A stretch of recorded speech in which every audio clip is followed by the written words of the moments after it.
सुंदरवन गांव एक छोटा सा प्यारा गांव था जो घने जंगल के किनारे बसा हुआ था।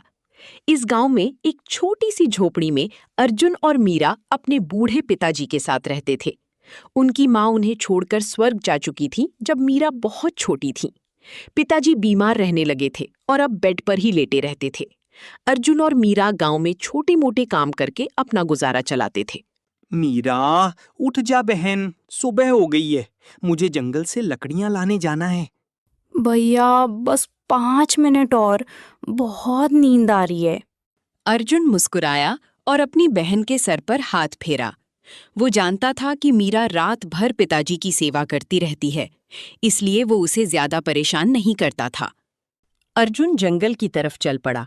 आज का दिन कुछ अलग था। हवा में एक अजीब सी खुशबू थी। पंछी भी अजीब तरीके से चहचहा रहे थे। अर्जुन ने सोचा शायद कोई तूफान आने वाला है। वो जंगल में लकड़ियां इकट्ठा करने लगा। अचानक अर्जुन को एक अजीब आवाज सुनाई दी। वो आवाज बिल्कुल किसी लड़की के रोने जैसी थी। पहले तो अर्जुन डरा, लेकिन फिर उसने अपनी हिम्मत बढ़ाई और आवाज की तरफ बढ़ने लगा।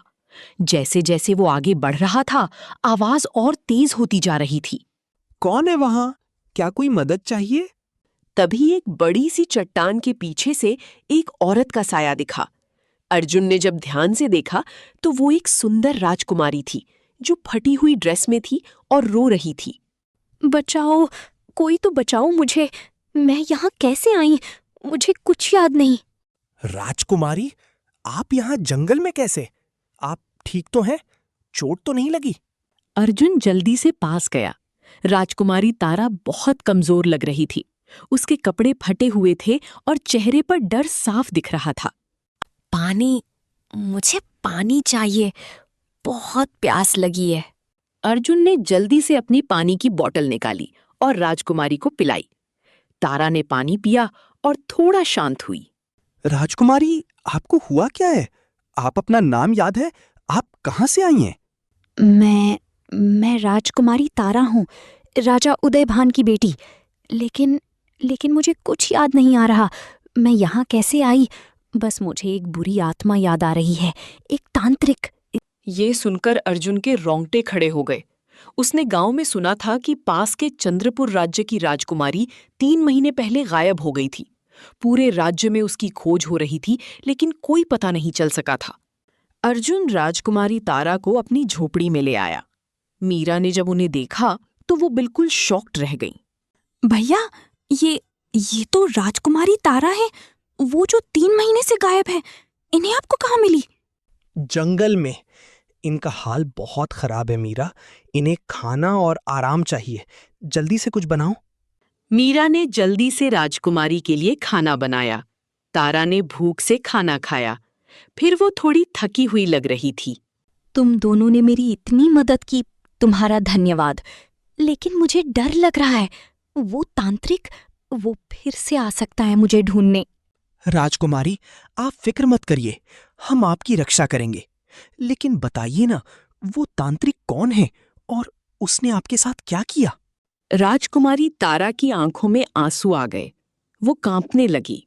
वो एक बहुत बुरा आदमी है। उसका नाम तांत्रिक कालनाथ है। उसने मुझे तावीज दिखाकर बेहोश कर दिया था। जब मेरी आंख खुली तो मैं एक अंधी गुफा में थी। वो रोज मुझे कुछ जड़ियां खिलाता था। कहता था कि वो मुझसे शादी करेगा और मेरे पिता के राज्य पर कब्जा कर लेगा। क्या? इतना बुरा आदमी? राजकुमारी, आप यहाँ से कैसे भागी? आज वो गुफा से बाहर गया था। मैंने मौका देखा और भाग निकली, लेकिन मुझे रास्ता नहीं पता था। मैं जंगल में भटकती रही और फिर तुम्हें मिल गई। तभी दूर से घोड़े की टापों की आवाज आई। तीनों डर गए, कहीं वो तांत्रिक तो नहीं। अर्जुन ने हिम्मत करके बाहर झांका, लेकिन वहां तो कोई नहीं था। बस आवाज आ रही थी जो धीरे धीरे खत्म हो गई। शायद कोई जानवर होगा, तुम दोनों फिक्र मत करो। लेकिन अर्जुन को पता था कि कुछ गड़बड़ है। उसने दरवाजा अच्छे से बंद कर दिया। अगली सुबह अर्जुन ने फैसला किया कि वो राजा उदयभान को राजकुमारी तारा के बारे में बताएगा, लेकिन पहले उसे पता करना होगा कि वो तांत्रिक कौन है और वो गुफा कहाँ है। भैया, आप अकेले नहीं जाएंगे ना? वो तांत्रिक बहुत खतरनाक लग रहा है। नहीं मीरा, मैं अकेले नहीं जाऊंगा। पहले मैं गांव के बुजुर्ग से बात करूंगा। बुढ़ा फकीर को सब पता होता है। बुढ़ा फकीर गांव का सबसे ज्ञानी आदमी था। लोग कहते थे कि उसे भविष्य दिखता है और वो जादू टोना भी जानता है। अर्जुन बूढ़े फकीर की कुटिया पर पहुंचा। वहां धूनी जल रही थी और एक अजीब सी खुशबू आ रही थी। आ गया तू अर्जुन? मैं जानता था तू आएगा। बैठ जा। आपको कैसे पता मैं आऊंगा? मुझे सब पता है बेटा। तू राजकुमारी तारा को बचाना चाहता है और तू तांत्रिक कालनाथ के बारे में जानना चाहता है। अर्जुन की आंखें चौड़ी हो गईं। बूढ़े फकीर को सच में सब पता था। हाँ बाबा, आप मुझे बताइए कि वो तांत्रिक कौन है और उसकी गुफा कहाँ है। मैं राजकुमारी को उनकी पिता तक पहुंचाना चाहता हूं। सुन बेटा, तांत्रिक कालनाथ कोई आम जादूगर नहीं है। वो बहुत शक्तिशाली है। उसने काले जादू से कई लोगों को तबाह किया है। उसकी गुफा जंगल के सबसे गहरे हिस्से में है, जहां सूरज की रोशनी भी नहीं पहुंचती। लेकिन ध्यान से सुन, उस गुफा में जाने से पहले तुझे 3 चीजें चाहिए होंगी। पहली, एक सुनहरा तावीज जो बुरी शक्तियों से बचाता है। दूसरी, एक जादुई तलवार जो अंधेरों को चीर सकती है। और तीसरी, एक सच्चा दिल जो डर को नहीं मानता। बाबा, मुझे ये 3 चीजें कहाँ मिलेंगी? पहला चीज मैं तुझे दे रहा हूं। दूसरी चीज वो तुझे मिलेगी गुफा के दरवाजे पर। और तीसरी चीज वो तो तेरे पास पहले से ही है बेटा। अर्जुन ने तावीज लिया और बूढ़े फकीर के पैर छुए।